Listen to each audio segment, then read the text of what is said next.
Hello, and welcome to the Meta Memoriam for the CMU puzzle hunt. I decided that I wanted to start doing this kind of summary video after completing a puzzle hunt series, because I'm usually trying to get through the puzzle hunt as quickly as I can, and that means that there's really not a lot of time for me to talk about the things that I really like about a hunt. Usually I'm just so focused on trying to complete the puzzles that a lot of that stuff kind of just gets pushed to the side. So I wanted to make this kind of review video to talk about some of the features that I enjoy about the puzzle hunt. The first thing that I want to talk about isn't about the hunt specifically, but rather how I approached the hunt with this unlocking structure.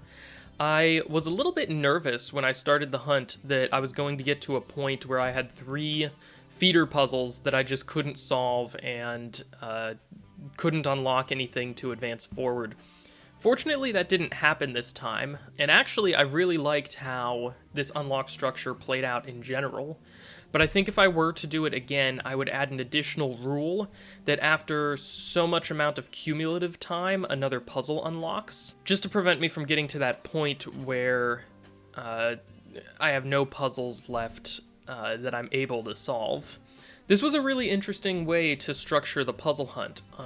I had thought going into the hunt that the 3 meta puzzles were going to be completely unrelated, and I thought that maybe there would be a way that they tied together at the end, maybe a meta puzzle, or maybe a just an interesting story that was told by the answers. But I didn't expect one meta to feed into the next, So that was a pretty neat reveal, at least for the way that I approached the hunt, to kind of come across that by opening meta puzzle 2 first and seeing, well, this will be a lot easier if you do meta 1 already. So I really enjoyed that little surprise. Let's open up the first round of puzzles here and talk about the various puzzles that were part of this round. The first 3 puzzles of the hunt were 3 of my fastest solves while I was going through. That's campfire music, hunting, and grocery list. And that makes a lot of sense that the hunt would be structured so that the earlier puzzles are shorter and easier to get through. They, of course, weren't the first puzzles that I looked at when I was going through the hunt, just because of how I randomized the puzzle order. But it was really a breath of fresh air when I opened up one of these puzzles and got a solve really quickly. So I don't have a whole lot to say about campfire music or grocery list. I think that they were fairly standard opening round puzzles that were overall just on the easier side. And there's nothing wrong with that. I think that they were solidly constructed. The path that the solver was meant to take in order to solve these puzzles made sense. They're solid beginning of the hunt, easy puzzles to kick it off, and so I think they accomplished their goal very well. Hunting was a puzzle that I enjoyed just because I always enjoy logic puzzles in puzzle hunts. This one overall was a bit on the easier side. The slide across the ice mechanic is one that lends itself to typically a little bit easier of a puzzle. Particularly in this case because I think we had to use every grid space, and we have these obstacles as well, which further restricted what we had to do. It did take me a couple of minutes to figure out what I was doing with the buffalo. The major thing that I had to do to get unstuck was just to count the size of this grid versus the size of this grid, and realize that this one was shorter, so these letters were on vertices. It just goes to show that sometimes the simplest step of just counting can be the thing that gets you unstuck. That brings us to the 4th puzzle that I solved from the first round. You have died of dysentery. Oh my gosh, I am not good at this puzzle. You have died of dysentery was one of the first puzzles that I had unlocked, and I knew exactly what I needed to do from the start.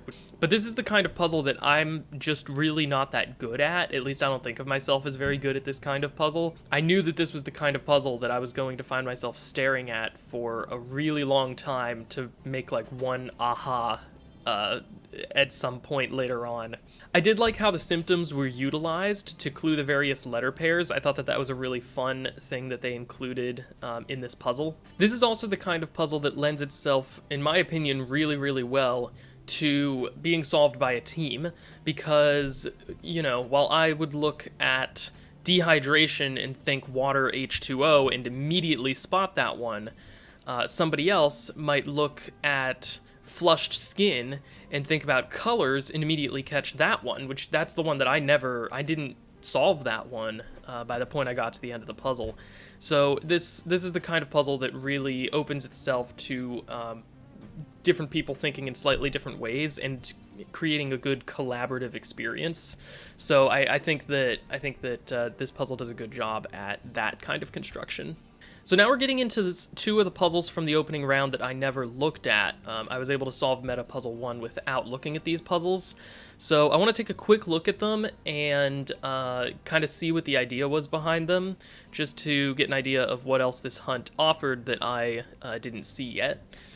The obligatory PowerPoint puzzle. So we have what looks like a 5-page PowerPoint of some sort. The obligatory PowerPoint puzzle, all answers are integers.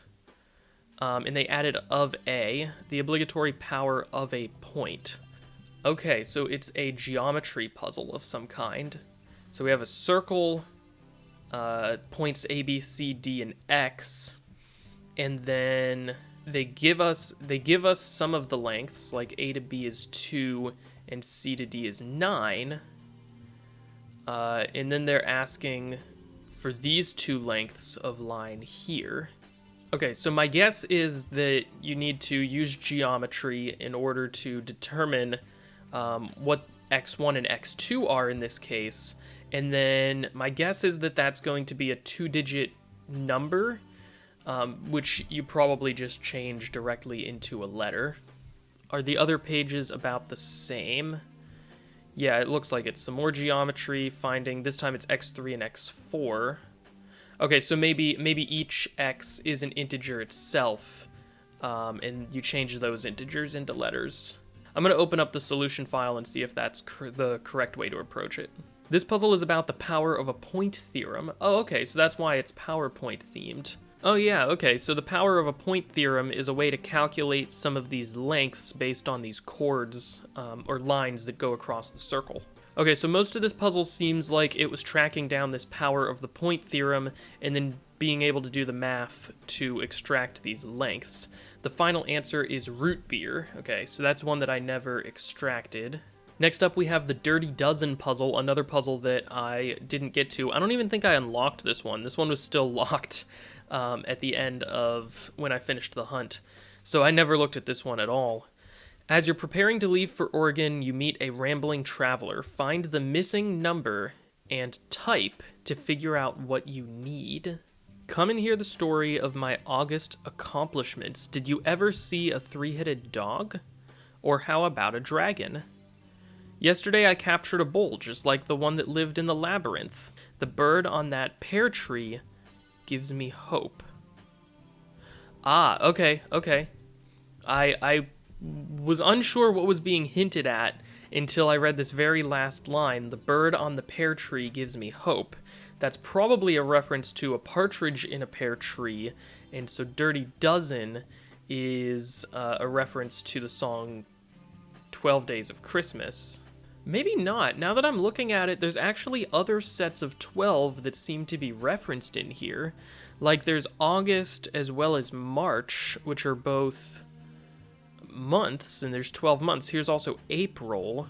They mention dragon, which is a sign of the zodiac, and there's 12 of those. So I think there's 3 sets here. I think there's months, signs of the zodiac, and 12 Days of Christmas references. So I think what we're meant to do, there's 11 sentences here, and I think each sentence references an item from a set of 12.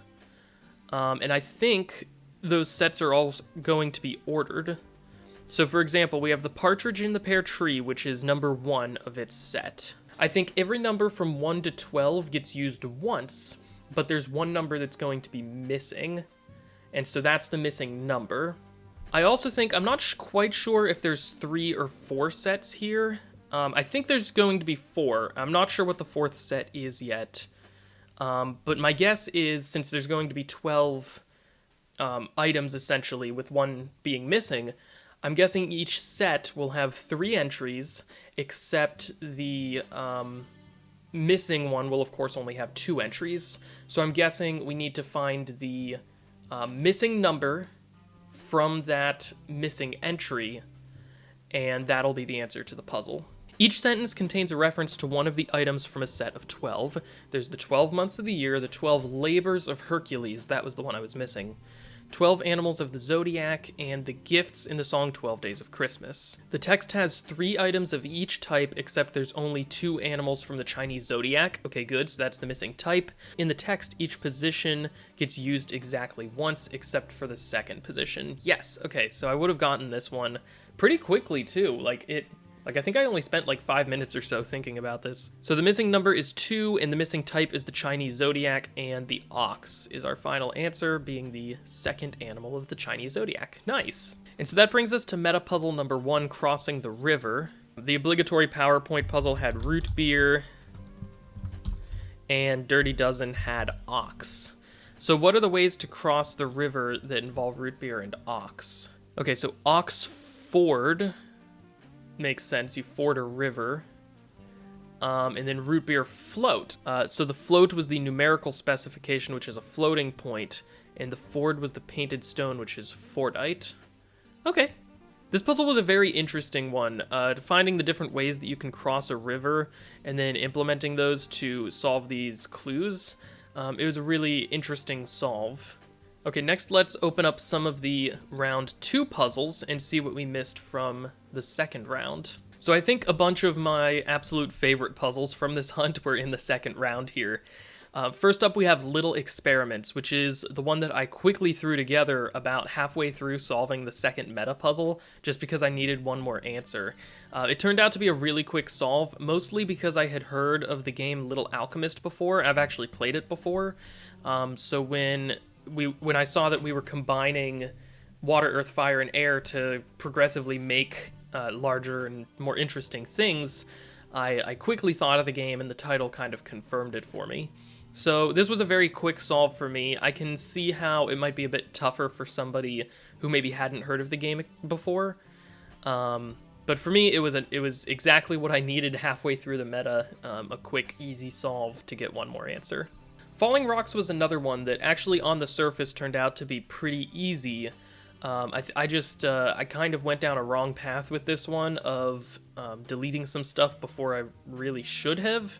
And also I forgot about halfway through that I could read words backwards through the stones. But overall, I like this kind of puzzle. The idea where you can remove words of a common type and then letters fall down until you're left with one thing left is actually a really cool idea. And I'm kind of surprised that there isn't a more standard puzzle type that uses this mechanic, because I could see this working not just for rock-related words. I could see someone doing something similar with really any category, just coming up with a bunch of words in that category and then doing this gradual elimination as you discover. It's kind of like a more dynamic word search, and so I really like this mechanic and this idea. My Kingdom for a Horse. This was the very first puzzle that I looked at in the entire hunt. So I've known that I'm not a very good chess player for a very long time, but it always takes a puzzle like this to show me exactly how bad I am at chess and figuring things out. I am glad that I was able to figure out the aha for this puzzle, which was that we're trying to checkmate the knight instead of the king in each case. But geez, yeah, I was not very good at solving these at all. How many of these did I actually solve? Was it like half of them? Even less?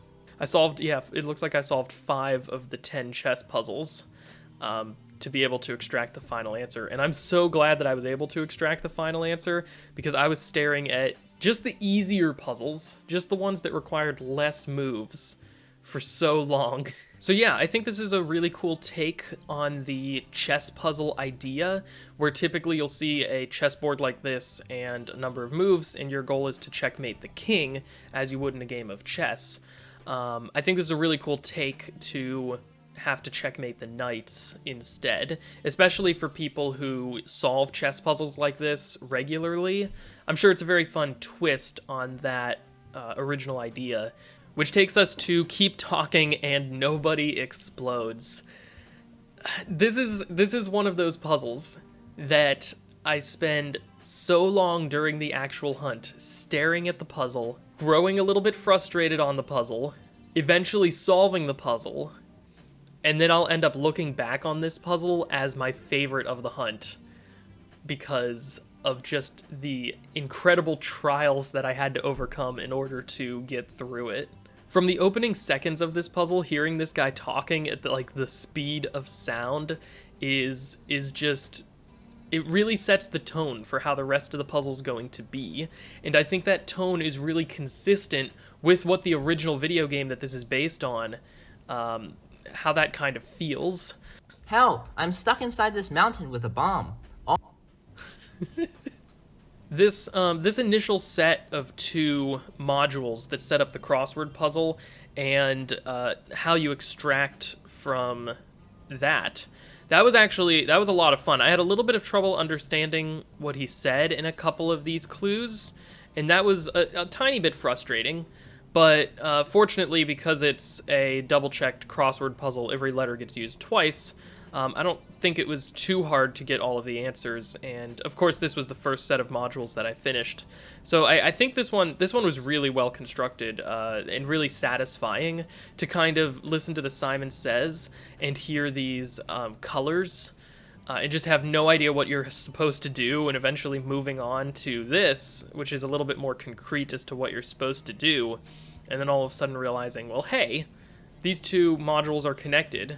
Maybe I'm supposed to use the one to extract something from the other. I thought that this was a really fun solve path for these 2, and a nice way to start off the Keep Talking and Nobody Explodes puzzle. The wires puzzles took me a bit longer to get through. As a matter of fact, I think they were the last ones that I solved. I did like in the instructions, as he was describing each of the modules, he gave clues. It was really like each of these modules after this point was a mini puzzle hunt puzzle with flavor text that he was kind of giving before presenting the actual puzzle.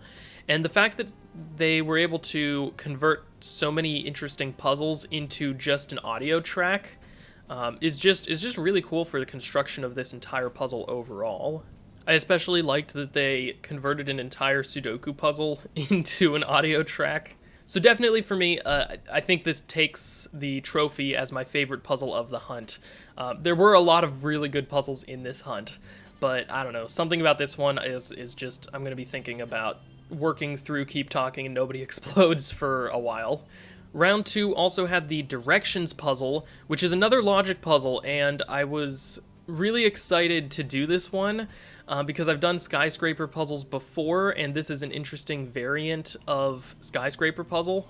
And then I was so disappointed in myself that I got stuck on this one for as long as I did. Getting stuck even to the point where I had to back solve part of the answer in order to just place a few more entries in the grid. The solve path for this, by the way, is completely logical, it's completely reasonable. I just didn't see it when I was going through initially. But I really like what they did with this puzzle. I even like the implementation of the braille at the end of it to spell the final answer. Yeah, really cool, really interesting structure, and a cool take on skyscraper puzzles. There's one puzzle in round 2 that I didn't take a look at, and that's reasoning with data. So let's take a look at what this puzzle is. A fellow traveler hands you a grid, but you completely missed the points the traveler was trying to make with it. You also find the following note below the grid. Circular rim, parabolic fly, linear axe. Okay, so I don't know for sure what the point of this puzzle is, but I do know that 2 points is enough to specify a line, so I would start probably by drawing a line between A and X, and probably continuing that along the entire graph. I also know that 3 points should be enough to specify a circle and a parabola, so I would probably find ways to place a circle that runs through the points R, I, and M, and then a parabola through the letters F, L, and Y. I don't know for sure what one does next in this puzzle, I might try looking at what letters are surrounded by the shapes I've made. I might try seeing if those lines go through some additional points. And then here's the shapes. The line here, the parabola, and the circle. Okay, so a lot of these other points are passed through by these lines. So what do these letters spell? Reading off all of the other points on each curve, from left to right gives the phrase Koch shape, which is a catenary, and that goes in Meta Puzzle 2. Yeah, so catenary is a clue for the gateway arch, which is a famous arch-like shape, I'm guessing in the shape of a catenary. Meta Puzzle 2 was the one that I struggled the most with. I liked the National Park discovery. That was one that felt really satisfying, was finding these national parks that were associated with the answers that we had found so far. It was a little bit strange going through and finding these answers in the grid. I expected them to make kind of a continuous path that one could follow from east to west across the map, which there's nothing wrong with that. It's just different from how I expected the puzzle to play out. It is actually crazy impressive, though, that they were able to find, 7 national parks that, when put together in a way that kind of resembles the United States, created this map of particularly usable words and left remaining the final answer. I think that this construction is really impressive, and I don't know how you even begin to go about constructing something like this. Lastly, let's open up the puzzles from round 3 and take a look at what we missed there. First up, we have T at 9, which is one of the quick puzzles that I was able to solve in the final video. I think the reason that this puzzle went so quick for me is because I've seen all 3 of the encryption mechanisms that were used in this puzzle before. I've seen turning some numbers upside down makes letters. I've seen that you can use numbers in text code to come up with words, and I've used the What 3 Words website before for puzzle hunts. So this was a pretty smooth puzzle from beginning to end. Oh, I don't think I mentioned this until literally right now, but that text to number code is T9. That's why the puzzle's called T at 9. Word search. Okay, I really liked the word search puzzle. It's kind of a mix of 2 of my favorite puzzle genres, which are the logic puzzle and the crossword puzzle. I just had a lot of fun with this one. It wasn't a particularly hard puzzle.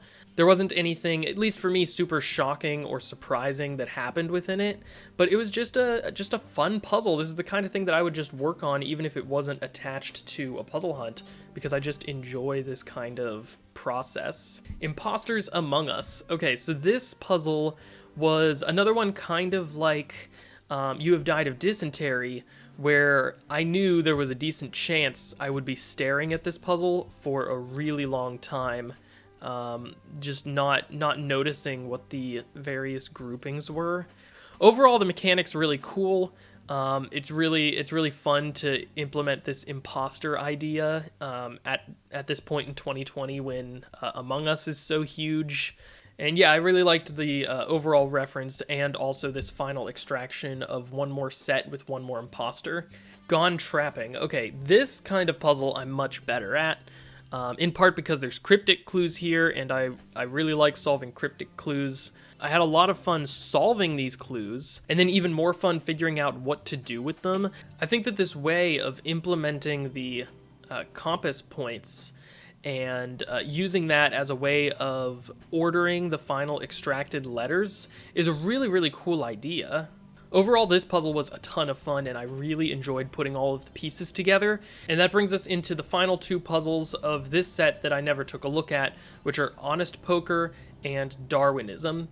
First up, in Honest Poker, this is one of those puzzles, I think this is the puzzle that remained unlocked for me for the longest amount of time, that I pretty much at no point ever picked up and started looking at. The reason that I didn't look at this puzzle very much during the hunt is because it's a duck conundrum style puzzle, and those tend to take up quite a bit of time, even though I do think they're a lot of fun to go through. I'm going to open up the solution file for this puzzle just to kind of see what this particular conundrum was about. I see that it's about a deck of cards and how that deck gets dealt. And I think we have, 5 or 6 players maybe that each get poker hands. And so it's probably figuring out what hands they each get, whether or not they discard some cards and draw new cards, and where all the cards end up at the end. So you have to go through the 7 rounds and find the player's hands for each. The player's hands are coordinates as hinted by the grid. Yeah, at the bottom of this puzzle, there's this grid of possible hands. The solution file looks like it goes through the process of solving the duck conundrum in depth.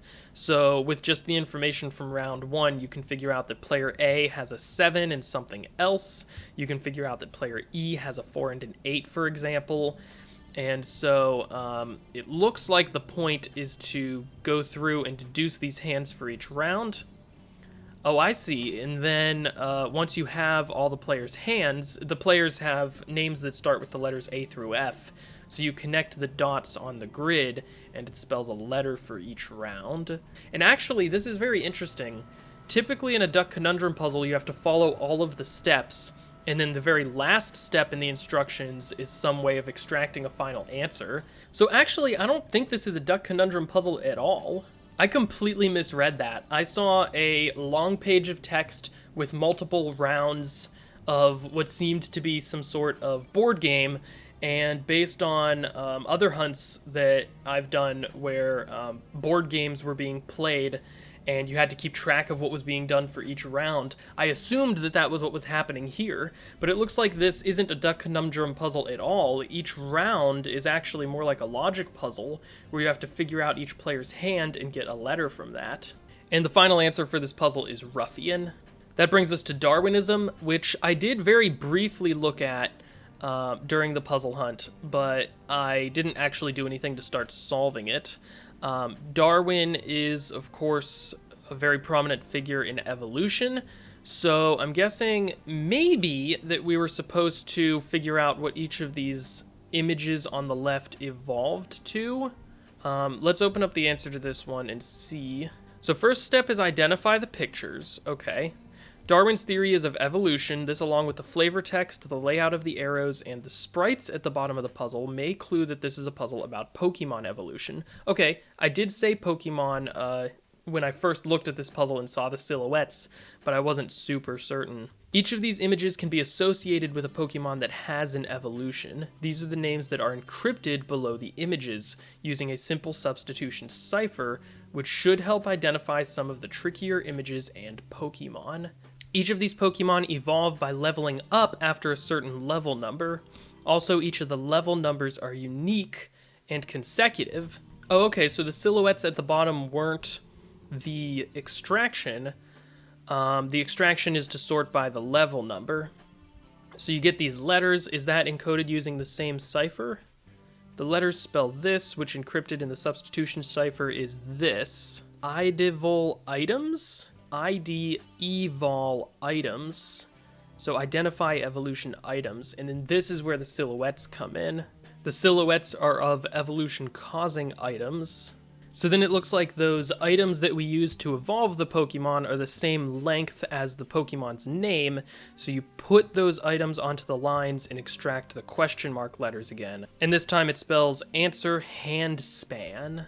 So while I wish I had looked at Honest Poker during the hunt, I'm glad that I didn't look at Darwinism, because a Pokemon puzzle, especially one that used this much Pokemon knowledge, is one that would have taken me an extremely long time to get through. As I showed in the last puzzle hunt, I'm just not good at solving Pokemon puzzles because I don't know anything about Pokemon.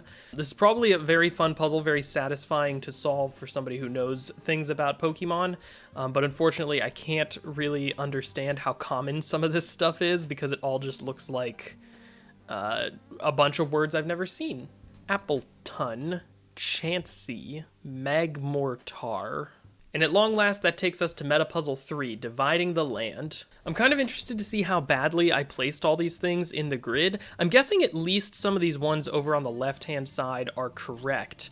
And then the ones on the right, I'm thinking maybe 3 or 4 of them on the right-hand side of this grid are in the wrong spot. So I'm going to open up the solution file for Meta Puzzle 3. So the only two pieces that I had in the wrong spot were this blue one over here on the left, which happened to highlight in O anyway, with me putting it over there, and also this light red one that I had on the right. So it's literally just switching those two pieces, and this puzzle would have been completely solved. That is super lucky. Like, I would have thought that even if I had all the answers to this puzzle, it would have taken me a lot of trial and error to try to fit these pieces in such a way that they didn't reuse any of the same letters multiple times. I am so surprised at how quickly this meta puzzle was solved. Oh, this is cool. They have a map at the bottom of where each piece could possibly go so that it doesn't reuse any letters. The orange piece actually only has one place in the entire grid where it can go. So that's probably the intended starting point, and then everything else is built off of that. This was an awesome puzzle overall. It's not very often that you see logic puzzles show up as part of a meta puzzle, just because it's hard to take a list of word answers and then make a logic puzzle out of that. So it's always cool when somebody does something like this. Okay, so that wraps it up for the CMU puzzle hunt. That was the Meta Memoriam. Let me know if you like this kind of video. I think it's a lot of fun to break down a puzzle hunt and talk about some of my favorite mechanics. When you're trying to solve the puzzles, everything's going so fast, and it's nice to just take a step back and just kind of analyze the various pieces that came together to make this work. So once again, thank you to the CMU Puzzle Club for coming up again with a great puzzle hunt. It was so much fun to do. Thank you so much for watching, everyone. Have a great day, and as always, happy escaping.